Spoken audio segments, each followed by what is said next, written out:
Good morning, sir. Good morning, Brother Della. Hope you are doing well. I'm good, yourself? Thanks. Please, may I know you? Yeah, I am called Frederick Ayipala Ayivori. Okay. I am a senior health service administrator of ACHIMOTA Hospital. Oh, nice.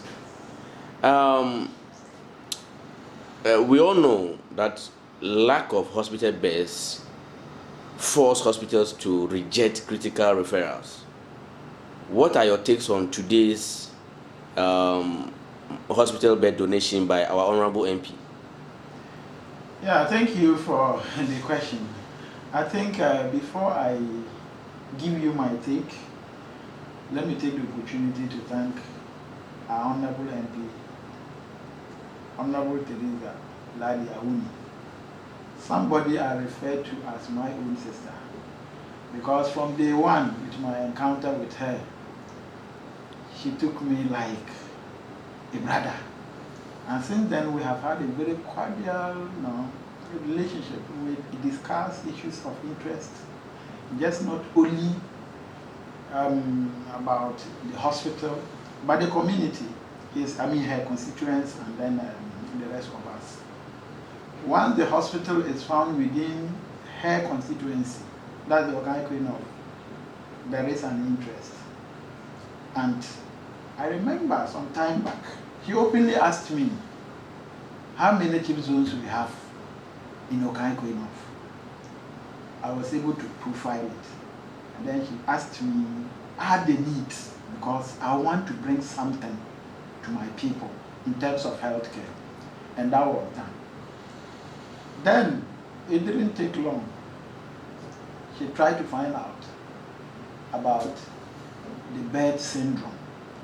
Like you asked, yes, it is true that sometimes we are forced to do referrals, because if the beds are not there to take care of our patients, what happens? You are forced to refer to the next facility. But then, let me state that referral has not always been because of no beds, but it is part of the reason why sometimes we refer. So with a huge donation of 40 beds to ACHIMOTA Hospital, it's going to help a lot. Our maternity ward will now benefit. During our peak period, sometimes we have had to manage, but with this huge donation of beds, I'm sure that problem is going to be solved. Aside that, this hospital was built in 1927. It was supposed to be a community hospital, but somehow Ghana Health Service took over, and they have built it up to this point. We have some of the beds which are actually very old, and I'm sure with this donation we'll be able to replace such beds, and then we can give quality care. Well, sir, from 1927, which ACHIMOTA Hospital was established, yes. Looking at the current state of the hospital, aside the hospital beds, what are other challenges? Yes, you can see that the place looks, I can say, a bit congested. We want to expand in terms of infrastructure. Looking at my office, you can even see the general office. As we walked in, you saw the number of computers. So space is a problem. We want to expand because our catchment population keep increasing, but the facilities are the same. I can state emphatically that apart from the maternity ward, the new emergency and accident ward that has been built by a benevolent personality, Dr. Lindsay. Then we have another ward that has been built by one of my good friends. He's called Ebenezer Saka. Saka is an estate developer. I think he also built one for us. They are the only modern buildings you can see around. The rest are the same old buildings that were there since 1927 up to date. So the new building that we saw were built by estate developers, yeah, not any government? Not any government. there's a ward called the children's ward. That particular ward was built by Ebenezer Adusaka. He is an estate developer. Then the current one, when you are getting into the hospital, the one just by the roundabout, that one was built by Dr. Lindsay. I think he's also into the same construction business. Then the maternity ward, that one was built by the hospital's IGF.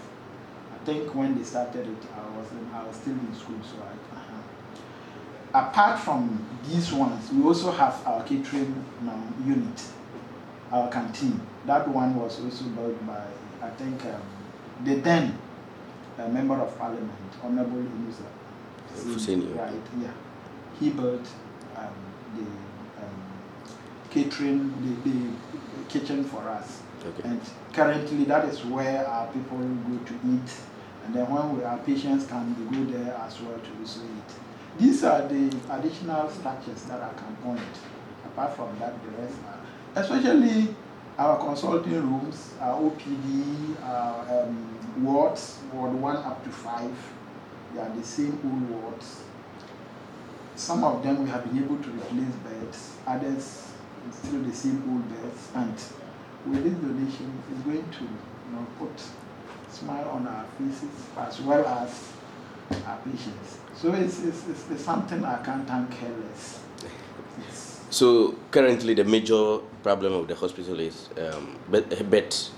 Yeah, bed is one of them, okay. But I think the expansion of expansion. Okay. We want to expand our facilities and the infrastructure.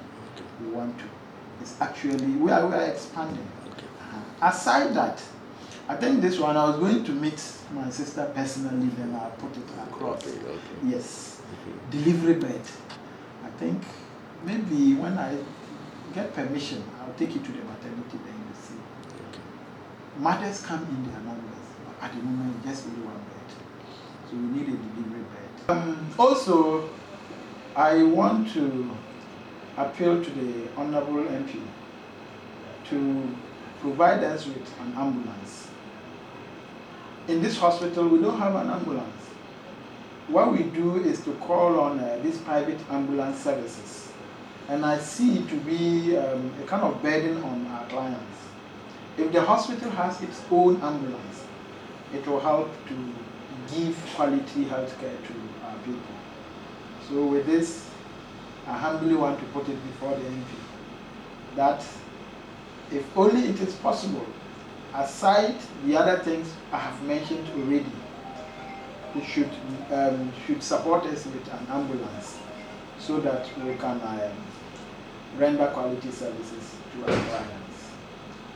I remember some years back there was an ambulance donated by one of the ex-MPs, I think Honorable Elizabeth Saki, but unfortunately that ambulance has outlived its usefulness and can no longer function.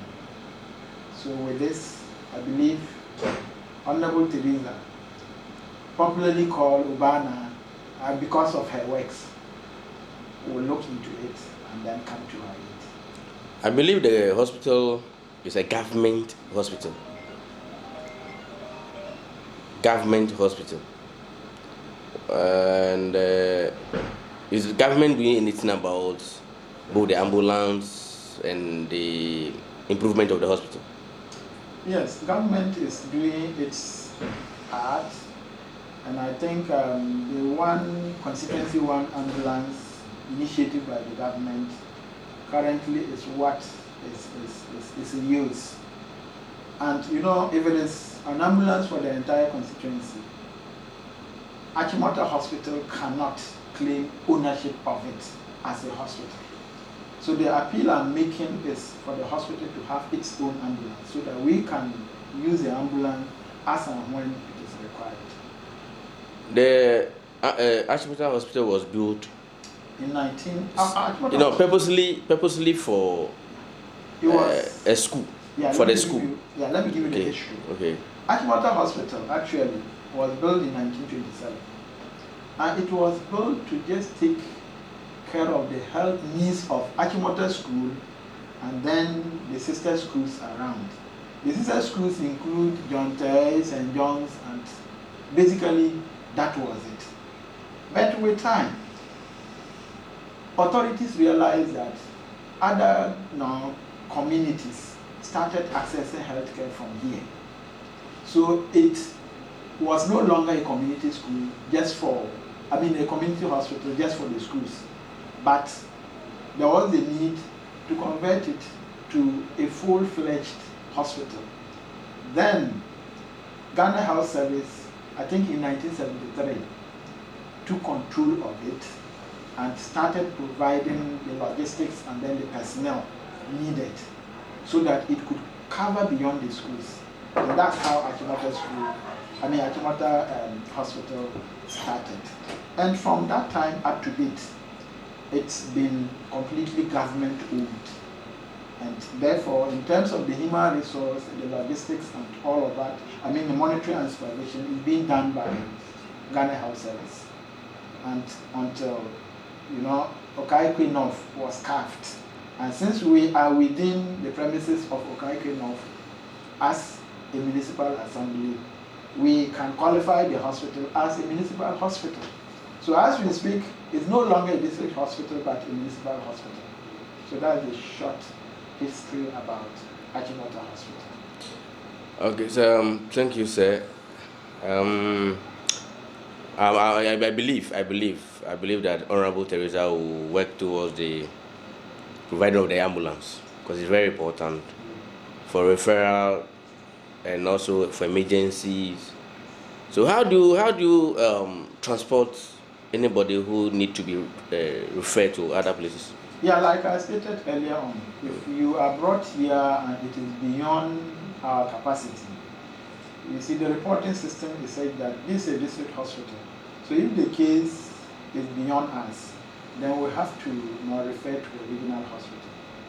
You don't just refer from ACHIMOTA Hospital to Kolibu Teaching Hospital, which is a national hospital. You have to refer basically maybe to the regional hospital, and that's Rich Hospital. So when this is required, we tell the relatives, your patient is supposed to be referred, but the hospital doesn't have an ambulance. What is required is that we call the national ambulance.